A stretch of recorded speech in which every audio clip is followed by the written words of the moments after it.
तो दोस्तों आज एक बहुत ही इंपॉर्टेंट टॉपिक के ऊपर बात करने जा रहे हैं जो सीधे जुड़ा होगा भारत की संप्रभुता और अखंडता को लेकर। एक तरफ हम लोग कश्मीर से लेकर कन्याकुमारी तक भारत एक है, इस तरह की बात तो कर देते हैं, लेकिन भारत की अखंडता को सुनिश्चित करने के लिए किसी तरह की कोई पॉलिसी आज तक हम लोग लागू नहीं किए हैं।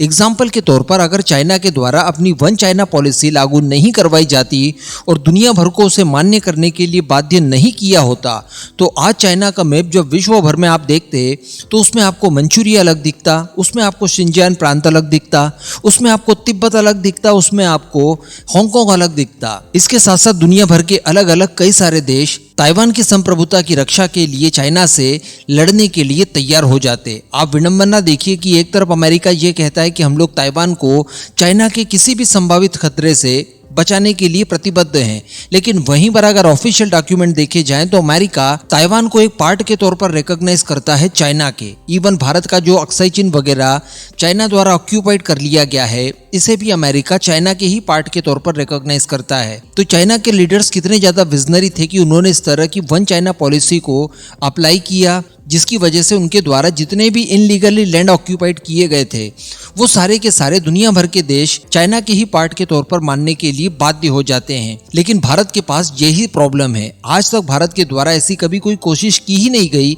जिसमें भारत की अखंडता दुनिया भर के देश माने, इसके लिए किसी तरह की कोई नीति लाई जाए। अब ये सारी बातें मैं इसलिए कर रहा हूँ क्योंकि यहाँ पर मुझे लगता है कि भारत के लिए वन भारत या फिर वन इंडिया पॉलिसी बहुत ही ज्यादा जरूरी है, ताकि दुनिया भर के देश उन सारे लैंड्स को भारत के पार्ट के तौर पर रिकॉग्नाइज करें जिन्हें हम अपने नक्शे में दिखाते हैं। आप अक्सर ये शिकायत करते हैं मुझसे कि अपनी वीडियोस में आप मैप्स के जरिए क्यों नहीं समझाने की कोशिश करते, तो मैं इसीलिए नहीं करता क्योंकि ज्यादातर मैप्स वगैरह विदेशी वेबसाइट से लिए जाते हैं और उनके अंदर भारत का नक्शा गलत दिखाया जाता है और सही नक्शा मिल ही नहीं पाता है कॉन्टेक्स्ट के हिसाब से। और खुद डिजाइन करना चूंकि मुझे आता नहीं है, इस वजह से मैं ज्यादा मैप्स वगैरह को इस्तेमाल करता ही नहीं हूं। अब ये वीडियो वैसे मैं आपको बता दूं कि मैं दूसरी बार बना रहा हूं। ठीक इसी तरह का एक वीडियो आज से लगभग 5 से 6 साल पहले यानी वर्ष 2019 के खत्म होने तक मैंने बनाया था। उस समय सऊदी अरब के अंदर G20 को आयोजित करवाया गया था। उस समय भी इन्होंने एक नक्शा जारी किया था जिसमें भारत के जम्मू कश्मीर को भारत से अलग पार्ट के तौर पर दिखाया था, डिस्प्यूटेड लैंड की तरह। उस समय भी सोशल मीडिया वगैरह पर बहुत ही ज़्यादा गुस्सा देखने के लिए मिला था, लोगों ने बहुत ज़्यादा प्रोटेस्ट किया था। अच्छी बात यह है कि आजकल लोग प्रोटेस्ट करने लगे हैं, किसी ज़माने में तो सोशल मीडिया न होने की वजह से प्रोटेस्ट भी नहीं किए जाते थे। अब नया मामला निकल कर आया है इजराइल का, आप सभी लोगों ने खबर तो अभी तक सुन ही ली होगी। दरअसल मैं आपको बता दूं कि इजराइल की एक वेबसाइट के ऊपर भारत का गलत नक्शा लगा हुआ था जिसमें जम्मू एंड कश्मीर भारत के हिस्से के तौर पर नहीं दिखाए गए थे। अब इसके बाद भारत के वो लोग जो कि इजराइल को अनकंडीशनली सोशल मीडिया पर सपोर्ट दिखा रहे हैं इस पूरे कॉन्फ्लिक्ट को लेकर, वो लोग इजराइल के ऊपर भिड़ गए कि ये आप किस तरह से गलत नक्शे को हमारे दिखा रहे हैं। इसके बाद इजराइल की तरफ से भी तुरंत कार्रवाई की गई और उनके राजदूत जो कि भारत में पदस्थ हैं उनकी तरफ से क्षमा मांगते हुए नक्शे को सुधार लिया गया।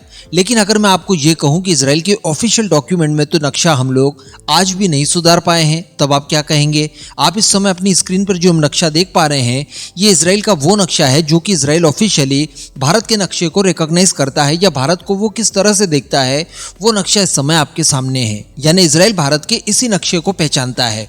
वो भारत के वो लैंड जो कि हमारे पड़ोसियों द्वारा इनलीगली ऑक्यूपाइड कर लिए गए हैं उन्हें भारत के हिस्से के तौर पर रिकॉग्नाइज नहीं करता।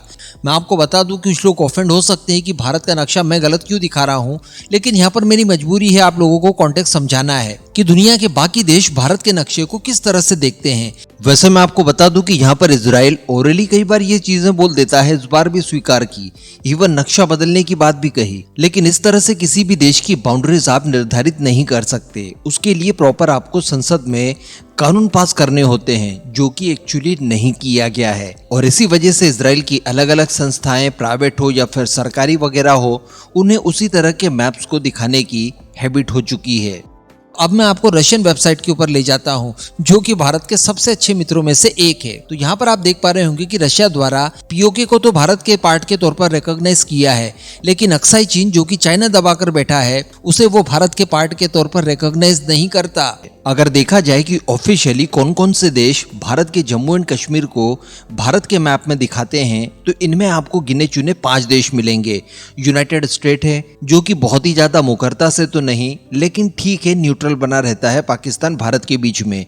इसके अलावा रशिया भारत के जम्मू एंड कश्मीर को भारत का ही हिस्सा बताता है। इसके अलावा तीसरा है जापान, चौथा है ऑस्ट्रेलिया और पांचवा है यूनाइटेड किंगडम। हालांकि मैं आपको बता दूं कि इन सारे देशों ने भी समय समय पर भारत का गलत नक्शा कई बार प्रदर्शित किया है।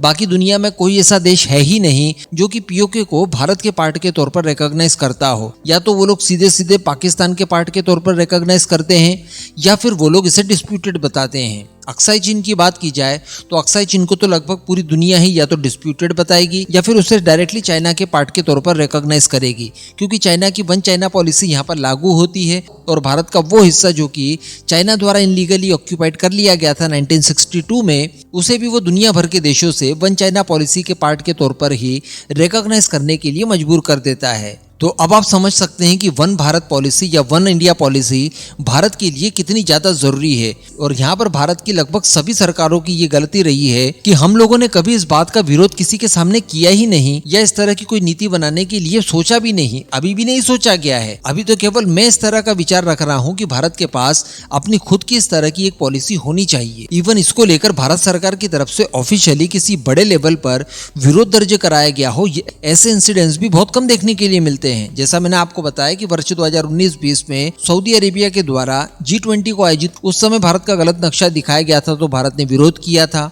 इसके बाद SCO समिट में एक बार चाइना पाकिस्तान की तरफ से भारत का गलत नक्शा दिखाया गया था, वहां पर विरोध किया गया। और इस बार जो ये इजराइल के द्वारा नक्शा दिखाया गया, इसको लेकर विरोध किया गया। तो ऐसे कुछ गिने चुने इंसिडेंट्स ही आपको देखने के लिए मिलेंगे। बाकी ऑफिशियली खुलेआम दुनिया भर के देश भारत का गलत नक्शा दिखाते हैं और भारत उसमें चाह कर भी कुछ नहीं कर पाता। यानी यहाँ पर मैं पाकिस्तान की भी तारीफ कर दूं इस बात को लेकर कि उसने भारत से ज्यादा एफर्ट लगाया और पीओके को कब्जाया तो कब्जाया, लेकिन दुनिया के मैक्सिमम देशों को उसने बाध्य कर दिया कि वो उसे पाकिस्तान के लैंड के तौर पर ही रिकॉग्नाइज करे। यानी भारत की जियोपॉलिटिक्स आज तक पाकिस्तान से भी खराब साबित रही है। अब इसका कुछ लोग दुरुपयोग भी करने लगे हैं। भारत में बैठे वो सारे तत्व जो कि इजराइल का विरोध करते हैं, और इजराइल क्या वो लोग भारत के भी कई मुद्दों का, कई मामलों का और कई नीतियों का विरोध करते हैं, उन लोगों को एक मौका मिल गया और उन्होंने भी इस कैंपेन को बढ़ चढ़कर आगे बढ़ाने की कोशिश की सोशल मीडिया के माध्यम से कि देखिए इजराइल द्वारा भारत की इंसल्ट की गई है और भारत के पार्ट को इन्होंने या तो पाकिस्तान में दिखाया है या फिर डिस्प्यूटेड दिखाने की कोशिश की है। तो ऐसे सभी लोगों से अगेन एक ही क्वेश्चन करना चाहिए जो मैं अक्सर करता हूं कि आप एक बार पैलेस्टीन का रुख देख लीजिए। पैलेस्टीन वो देश जिसे कि अरब देशों के बाद सबसे पहले भारत द्वारा रिकॉग्नाइज किया गया था और इजराइल को काफी लंबे समय के बाद रिकॉग्नाइज किया।